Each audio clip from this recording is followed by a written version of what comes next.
Hi, everyone. This is Chris Ashley. It is great to be back with you. I know it's been a little while. I've had some personal things going on in my life that I'm actually going to talk about in this video. And let's see, before I get started, I just want to get a couple of housekeeping things out of the way. And also, I'm totally getting over COVID right now. So like, if I'm coughing, that's why. This like annoying lingering cough. So let's see. My book called Change Your Mind to Change Your Reality is coming out sometime around the end of the year. And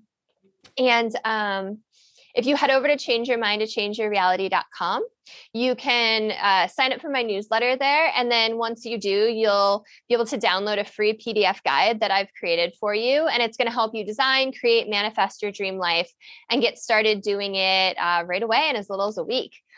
And again, I'm really sorry for the coughing.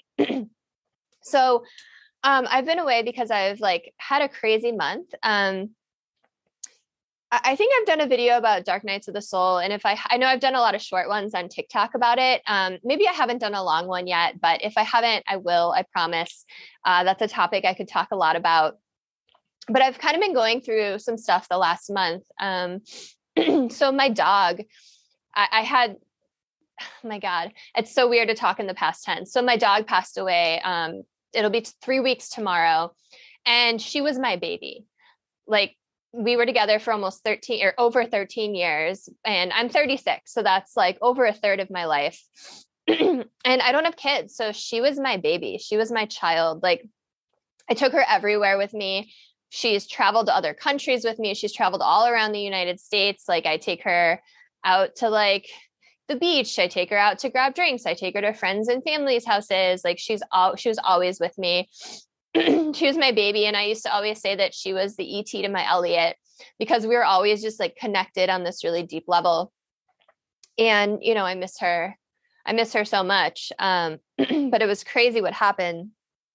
So my father has had a rough couple years. So I don't know if you remember the cruise ship that happened in 2020, March 2020, right when the COVID pandemic first started, but it was all national news, maybe even international. There was a cruise ship and it was coming back from Hawaii and a bunch of people tested positive on it and they docked it off the shore of Oakland. Sorry, that's probably annoying you, but trust me, it's annoying me like probably more. So they docked off the coast of Oakland. And then it's long story short, my parents were on that cruise ship. And when COVID first started, it was some of the first cases of COVID in the US. And they took everyone from the cruise ship with people in full hazmat gear down to a military base in San Diego. And they made them quarantine there for 2 weeks. My parents were there. My father got a terrible case of COVID. The doctors told us he was going to die. Like literally the doctors told me, your father has days, if not hours left to live and to say goodbye. And he was in an ICU in San Diego at that time. They took him from the military base. And I spent like a full day on FaceTime, like just telling him I loved him, like thanking him for all the great times and for being such a wonderful dad and, you know, apologizing for the stupid stuff and all of it. And somehow he survived. And he ended up having he had blood clots from COVID and he had 2 strokes. Man, I have tea, but it's in the other room. He had 2 strokes and he lost his ability to eat solid food. So the last, like, I don't know, like a year and a half, he's just been drinking like liquid, like 2-Cal and Boost, which is kind of like Ensure. It's like the crap you pour in someone with a feeding tube. So,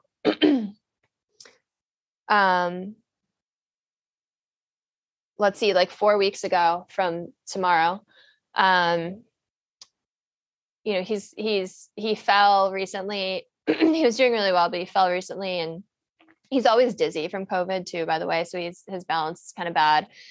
And he was in the hospital. And basically the doctors were like, you know, it's time to move him into hospice. Like he refused a feeding tube. He's just done. He had a feeding tube in 2010 when he had throat cancer. He was going through radiation and chemo and he didn't want that again. So the doctors were like, okay, it's time for hospice. So I got told my dad was going into hospice the day that my husband left to go on a trip to Europe. So this is like the last 4 weeks of my life. So yeah, on a Wednesday, I'm told my dad is going to go into hospice. My husband gets on a plane to go to Europe because he travels a lot internationally for his job, and we live in California. And so, the next day we had to like tell my dad, and I was there over FaceTime talking to him about it, telling him about it. And then he was in the hospital for the weekend. He had pneumonia, and my husband cut his work trip short. So Shane, my husband, came back on a Monday, and then my dad was going to be home on Tuesday back at my parents' house where they're going to do home hospice. And my plan was to fly out on Tuesday to like go be with my dad. So so sorry. So that's part of my story, COVID. So it's all fucking COVID, right? So Shane gets back on Monday, and that afternoon, Soda Pop, our dog, our Catan de Tulier, our baby, started acting really weird. She's hurt her back a couple times. Like she's kind of susceptible to back issues from like jumping off furniture and stuff. So we thought that's what it was. And we took her to the ER vet, and she was there until like midnight. And the ER vet was like, she was shaking. She wouldn't eat or drink. And she kept like stretching her neck out weird, like her back and neck were in pain, which she's done in the past when her neck and back hurt. And so they sent her home finally at midnight. And then I had to get up at like 2 a.m. to go catch like the first flight out to Chicago where my parents live. So I was like, okay, Soda's okay. She's back home. We've got pain meds. She's going to be fine. So I hop on a plane. And then pretty much like as soon as I land, my husband, Shane, texts me, and he's like, okay, Soda's not acting right. She's kind of like wobbly on her feet. She's not eating. She's not drinking. I'm taking her back to the ER vet. And I had just gotten home, and like my dad arrived in the ambulance, and I'm there with him and spending time with him. And I'm like starting to get worried about Soda. And, it was a lot of calls with the vet and, she had cancer, by the way, but we were told that she had the best type of cancer, if there is such a thing, that you can get, and that most dogs, once they start treatment, they live at least 2 more years. And so, it was chronic lymphocytic leukemia. And it was very slow growing. The treatment was mild. Dogs respond well to the treatment. So we weren't like super concerned. She had been on treatment for about 5 months. But we didn't think it was cancer related. But like her oncologist happens to work at the same vet that is the ER vet area. So let's see, where was I in my story? It's good to just get this all out. So I promise I'm going to get to the topic at hand, but this is all very relevant. So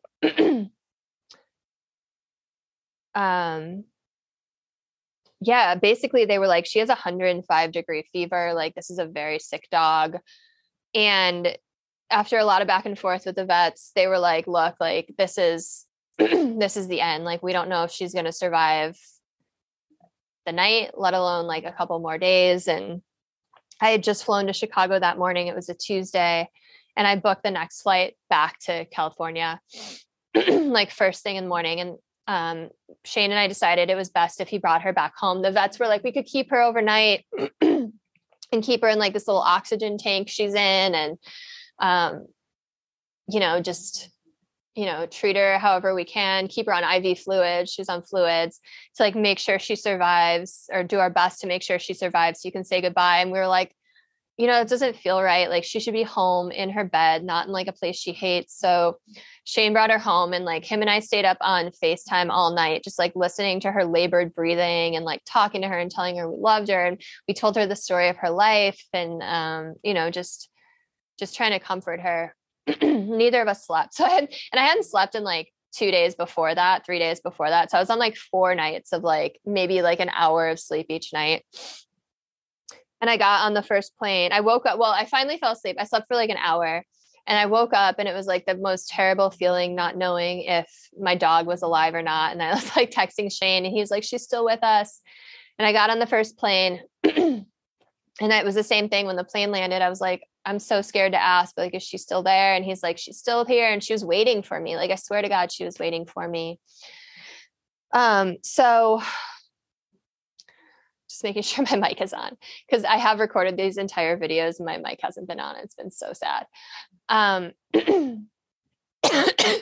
So I get to Chicago, or I get to California, and I'm like, I just want to get home to her. It's like an hour drive. But I get home to her and she stands up when she sees me. She'd just been laying down on the couch and she stands up and she wagged her tail, and it was like so sweet. And I got her to drink a little bit of water, and, first we're like, maybe she's doing better. And then she like totally crashed and went downhill. But it was like crazy how sick she was. It was like, she was fine. And then it was just like this like deep plummet.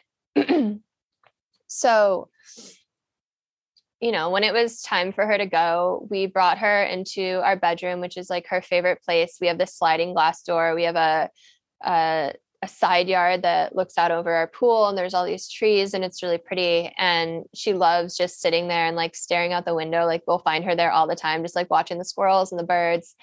So we brought her bed in there, and we had her in there, and we were just telling her we loved her and having this really beautiful, peaceful moment with her. And it was just like really peaceful and beautiful. And then like all of a sudden outside, this hawk comes, like big bird, big hawk. And like, we don't ever see, like, there's hawks in our area, but we never see them. Like, they do not want to be seen by people. Like, it's very, very rare to see one, especially that close. And this hawk grabs the squirrel and then like flies with it, like flailing in its talons, like up to a tree branch, and it shakes it. And it's like, it feels like really violent. And we're like, what the fuck? Like, what is going on? We're having this like beautiful, peaceful last moment with our dog. And then there's this like crazy violent thing happening out the window, but we kind of forget about it.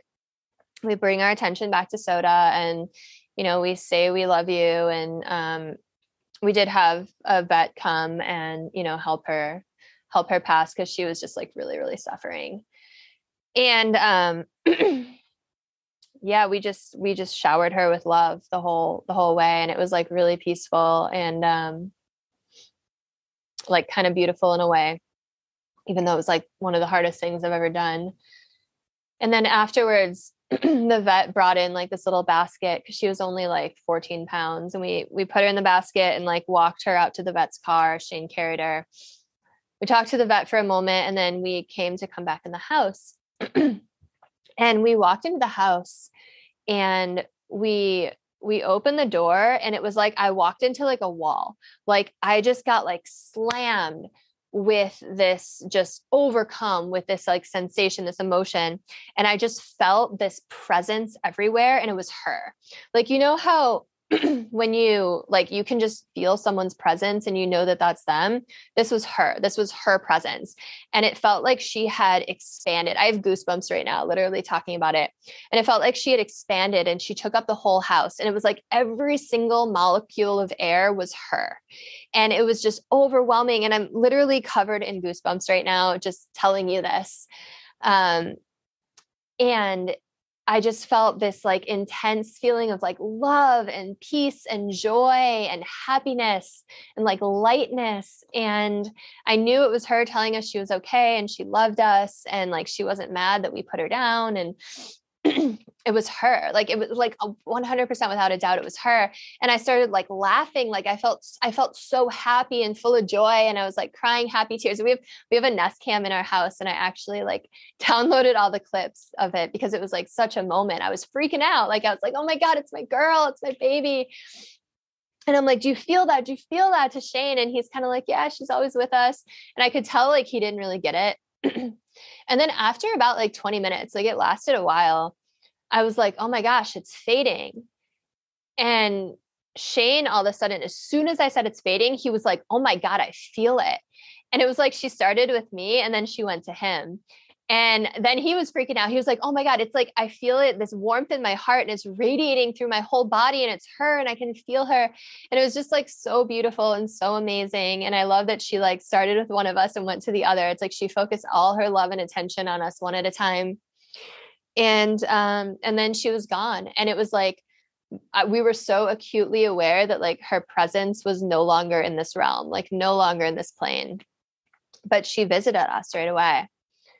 And then, yeah, it was like one of the most incredible things I've ever experienced. And then that night I was lying in bed and I was like, I wasn't asleep yet. I was in that like kind of like meditative, like brain state right before sleep. And I had this vision, and it wasn't a dream. It was a vision of like rapidly going up this tunnel. And the tunnel was made of dark clouds. And then every once in a while, there'd be like, it almost be like lightning, but like it would just like light up like a flash of like random spots of the tunnel. And each time it did, I would see like another realm. Like there was one with pyramids. There was one with this like Titan, like king creature. And like, it just happened every so often. And I was like, so aware that those were other realms, other realities, other planets, whatever they were, other dimensions. I don't know. But I knew that like, it was kind of, you know what it felt like? I was on a highway and those were other exits. And I knew that those exits weren't for me. And that's not where I was getting off. I was just like rapidly moving up. And then I fell asleep. And I was Googling it later. And so many people who have had NDEs, near-death experiences, describe the tunnel like that, like dark clouds. And so the next morning, Shane and I were sitting out by the pool and we were just like sad and missing her. We were talking about her, and all of a sudden the hawk flies into our yard again and lands on that same tree branch and just like stares at us. And again, is a huge bird. And it just looked at us and we were like, okay, this is weird. This is like not a coincidence. So we Googled it, like the spiritual meaning of a hawk. And it said that they are messengers from another realm and spirit guides that can be there to like help you through like a transition or a difficult time. And then specifically it said, if you see a hawk catch prey in front of you, it represents the circle of life. And so many people see it and think like, oh, it's this violent, negative thing, but it's actually like a really positive, beautiful thing, like that, like everything goes through this circle of life and everything dies and it's okay. And it's like part of life and it's all right. And we were like, whoa, like serious chills. Right. And then the day after that, Shane was feeling sad about her and he was walking through our yard and he looked down and there was this like beautiful, perfect hawk feather. Like we saved it. It's like the most beautiful feather you could imagine. And then that night we were like, that afternoon, we were like, we have to get out of here. Like we need to just like get out of the house.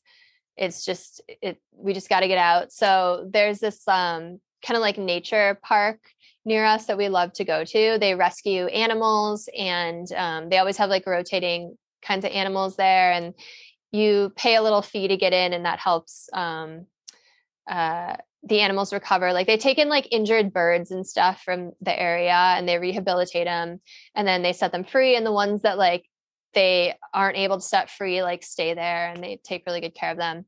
But we walk into the place and guess what the first animal we see is? Like it's a hawk and it's right there. And we were like, oh my gosh.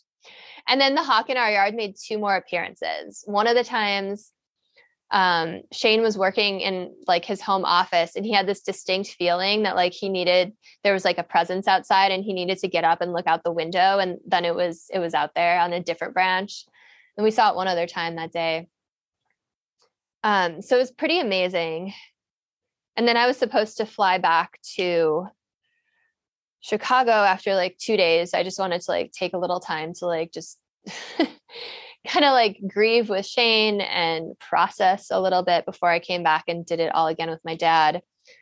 And then the night before I was supposed to come back, I tested positive with COVID. And so I had to wait like 10 days and now I'm back in Chicago. So that's why like this setup is very different. Like this is the one little corner of my parents' house that didn't have just like a bunch of stuff everywhere. So yeah, you know, it's really interesting. And I made a couple of TikToks about it, but you know, I've just been like really, thought I heard someone out there. I've just been really fascinated with death and dying, like since I've been like going through all this, and I've been reading all of these experiences and listening to these books on it. And, I love Anita Moorjani's book, Dying to Be Me. You can watch her TED Talk on YouTube. It's like 20 minutes, but she went through this amazing near-death experience. And I just love, hers is just an exceptional story, but there's so many, right? So many near-death experiences where people leave their bodies and they are floating on the ceiling and they are looking down at their body and they can hear and see everything going around, like the nursing staff trying to resuscitate them, or conversations down the hallway in the hospital. And then like they can even see like friends and family in other states, and they kind of go up and up, and they eventually like go through a tunnel. They cross to they have that option to cross to the other side of the veil. And a lot of times people make the choice to come back, or they're told it's not their time. Sometimes there's a life review. And so, I've known what a near-death experience is for like forever. Everyone knows that. But I recently learned something I didn't know, and that's that there's something called a shared death experience. And I think that that's kind of what I went through with SOTA. So shared death experience is kind of what it sounds like. So a lot of times there will be a hospice worker or a caretaker or a loved one who have these experiences with a dying person. And sometimes it's like they're at their bedside, but sometimes like they're remote, they're in a different place, and they can have these experiences like right before, during the death, or a little bit after, which I think is kind of what happened when I had that vision of the tunnel with when SOTA passed. And yeah, again, like this is a very informal video. I just wanted to like get this out of my head into the world. So I'm coughing. My voice sounds scratchy as hell. There's all the ums, all the uhs. This is what you're getting. So his raw, unfiltered me. So sometimes these shared death experiences can look like, they'll see the person, like the essence of the person, like rising up out of their body, but it's like a younger, healthier version of them. Or sometimes they'll see a bright light and loved ones who have passed are there to help usher them over. Or they'll see loved ones on the other side, kind of like making arrangements. Like a lot of people describe it as a party, like a welcoming party, where they're like getting ready to welcome the person. And sometimes the person who's having the shared death experience with the dying person actually experiences the parts of the death experience themselves. Like they'll experience leaving their body, and they'll be up on the ceiling floating above and can see the whole scene from above. Or sometimes they'll go through a tunnel like I did, or sometimes they'll have a life review. And, these are like healthy, like competent people that are nowhere near death. And it's amazing. I just started reading a book about it, and it's just this psychiatrist compiled like for 20 years interviews of people who have had shared death experiences. And it's really, really fascinating. And, my dad's had experiences himself, like with a dog. Actually, I come from a family of animal lovers. I love animals so much. But when my dad's dog passed, like maybe like a month or so after he passed, my dad was in the bathroom, like his pants were around his ankles, and his dog, he was like 140-pound, like bear. He was like a Akita Mastiff Chow mix. He was just like this big, like furry, just love. But he like walked past my dad, like just him, just like my dad could reach out and touch him. It wasn't like a ghost looking thing. It wasn't like he looked like this shimmery soul. Like it was just him in the flesh. And he walked past, and he stopped, and he looked the other way first. And then he looked over at my dad and looked right at him. And then my dad was like, "Oh my God, Casey." And then he kept walking, and my dad like chased after him with his pants around his ankles. And Casey walked into this den that we have on the other side of my parents' bedroom. And then he just kind of like dissipated and disappeared. And my dad like was not a spiritual person. And then after that happened, he was like, "Okay, I think there's something more here." So, I've just become really fascinated with the shared death experience, with the NDEs, all of it. And, death is something that I haven't been, I've never been afraid of death, especially like with everything that I'm into. Like Dolores Cannon's Between Death and Life is one of my favorite books. If you haven't read it, Dolores Cannon was a past life regression hypnotist, and she wrote like 19 books chronicling her sessions, and her books are literally her sessions transcribed, and they cover everything from like other dimensions and like realities to UFOs and alien abductions. And this one book, Between Death and Life, she is all these interviews with people who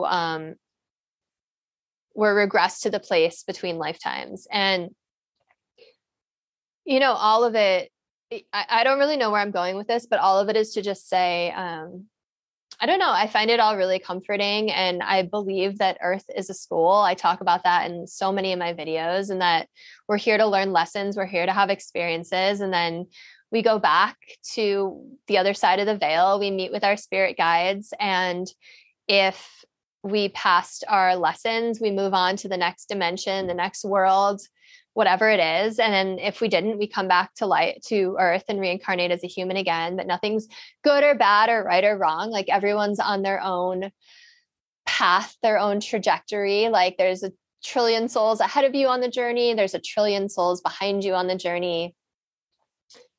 But this whole transition state, like I've never been with someone that died until my dog 3 weeks ago. But I love reading all those stories about, I think over 50% of people before they die will see loved ones who have passed, or spirit guides, or pets who have passed. They'll say, like, they'll even talk to the people in the room, like, do you see that? Like, it's my mother, or like, are you hearing this? And like, of course, like, no one does, but you can't like let them, you can't be like, no, you're crazy. You have to be like, oh, that's cool. Like grandma's here.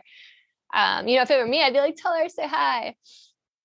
But, you know, and it's these loved ones or these spirit guides or whoever's coming to visit them are letting them know they're not alone, that they're going to be there to help them in the transition and the journey, and that it's all okay. And that, you know, no one dies alone.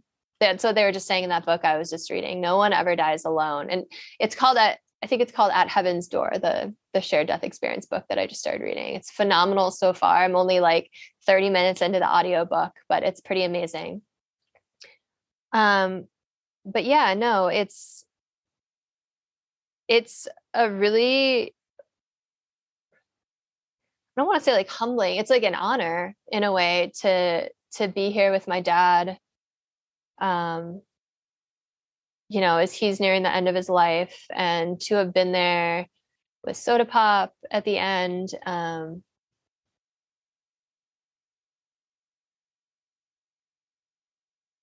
Yeah, I don't know. There's so much more to reality, to this life than meets the eye here in the physical world. And we all die. Everyone you know is going to die. You're going to die. I'm going to die. And I don't think it's anything to be afraid of. I think it can be a really beautiful thing. And I think what's most important, if you have someone dying in your life, is to just be there with them. My dad, like, all he wants to do is hold my hand, just like constantly just wants to hold my hand. And it's really sweet. But yeah, like sit with them. Like my dad has been like so lucid. He's himself, which is crazy. He feels good. He looks good. It's kind of nuts. You know, he's not really eating or drinking much, like very, very little. So he's really skinny, and he's in bed 24/7. He has like a caretaker that helps him like shower and stuff and go to the bathroom, but he's himself. His personality, he's a smart ass. His personality is still there. My dad's a total badass. So I've just been asking him all these questions about his life, and he's telling me all these stories, and I'm recording them, and we're just having this really beautiful time together. So, you know, I think what's really important is, you know, so many people are afraid of death or afraid when people are dying, but like that's a person, right? And they're at the end of their life. Like, I think the best thing you can do is show up and sit with them, and, you know, don't cry. Don't make it an emotional thing. Don't be like, don't beg them not to go. I think if anything, like telling them it's okay to go is the way to go. And, I'm lucky, like my dad is so at peace with the whole thing. He jokes about it. Like my cousin came to see him the other day and she was like, all right, I'll see you next week. And he's like, if I'm still here. And when I asked him if he wanted to say goodbye to my dog over FaceTime, he did. He was saying goodbye to her, and then he was like, "All right, I'll see you soon."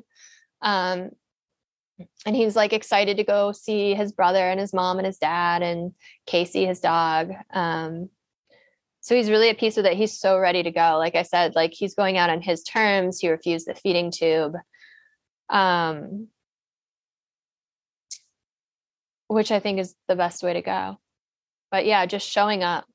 Just show up for the person and be there and listen to their stories. And if they don't want to talk, just your simple presence, like my dad and I have been watching movies, but if they're not up for that, just like being there with them.